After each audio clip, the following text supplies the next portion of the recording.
కొడుకేమో గజ దొంగ, ఖరీదైన విల్లాల్లో నివాసం, లక్షల విలువ చేసే కాలలో షికారు, లక్షల ఆస్తి. మరి అతని పరిస్థితి ఏంటో తెలుసా? కడు పేదరిక, భిక్షమెత్తుకొని జీవన్, పూరి గుడిసెలో బతుకుతున్న వైనం.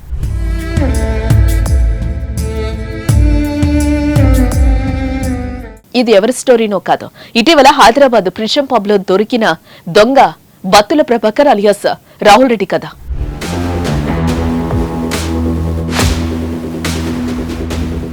దొంగతనం చేసేవారు రకరకాలుగా ఉంటారు. ఉపాధి దొరక్క కడుపు నింపుకోవడం కోసం చిన్న దొంగలుంటే, విలాసాలకు అలవాటు పడి కోట్లకు పడగలెత్తాలనే ఆశతో అడ్డదారులు తొక్కేవారు కొంతమంది. ఇదే గోవకు చెందినవాడు ఇటీవల హైదరాబాద్ ప్రిన్షం పబ్ లో దొరికిన గజ దొంగ బత్తుల ప్రభాకర్.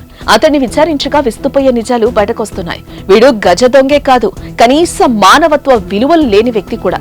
అందుకే పోలీసుల విచారణలో తన తల్లిదండ్రులు మరణించారని చెప్పాడు.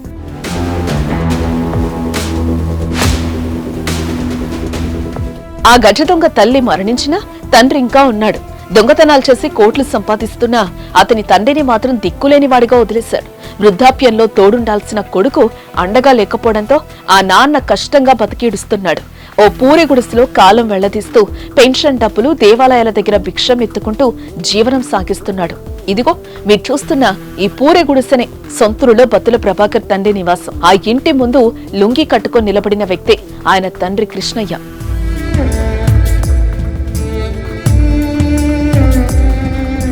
కృష్ణయ్యది చిత్తూరు జిల్లాలోని సోమల మండలం ఇరికిపెంట పంచాయతీ వడ్డిపల్లె. 1995లో తిరుపతికి చెందిన సుబ్బమ్మను ఆయన వివాహమాడాడు.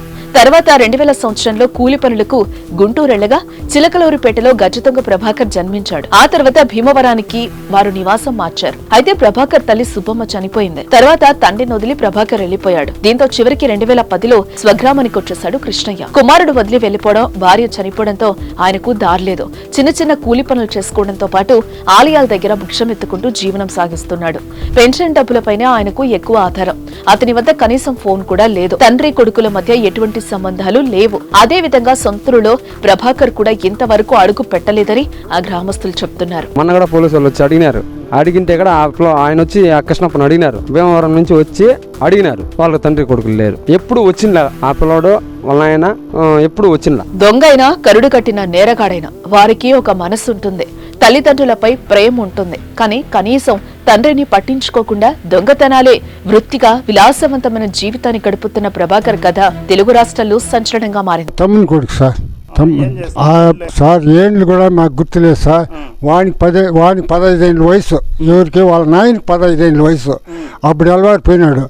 అక్కడ ఎవరిని మేము పెళ్లి చేసిన అమ్మ కాదు, ఆడు ఏం చేసుకున్నాడో వాడు ప్రభాకర్ అని వాడు అక్కడ భీమవరంలో ఉన్నారు. భీమవరంలో వాళ్ళ అమ్మ చచ్చిపోయే కొద్దికి ఈడు వాడిని చూడకుండా అయిపోయినాడు. ఎవరిని, తండ్రిని బిడ్డ చూడకుండా అయిపోయినాడు.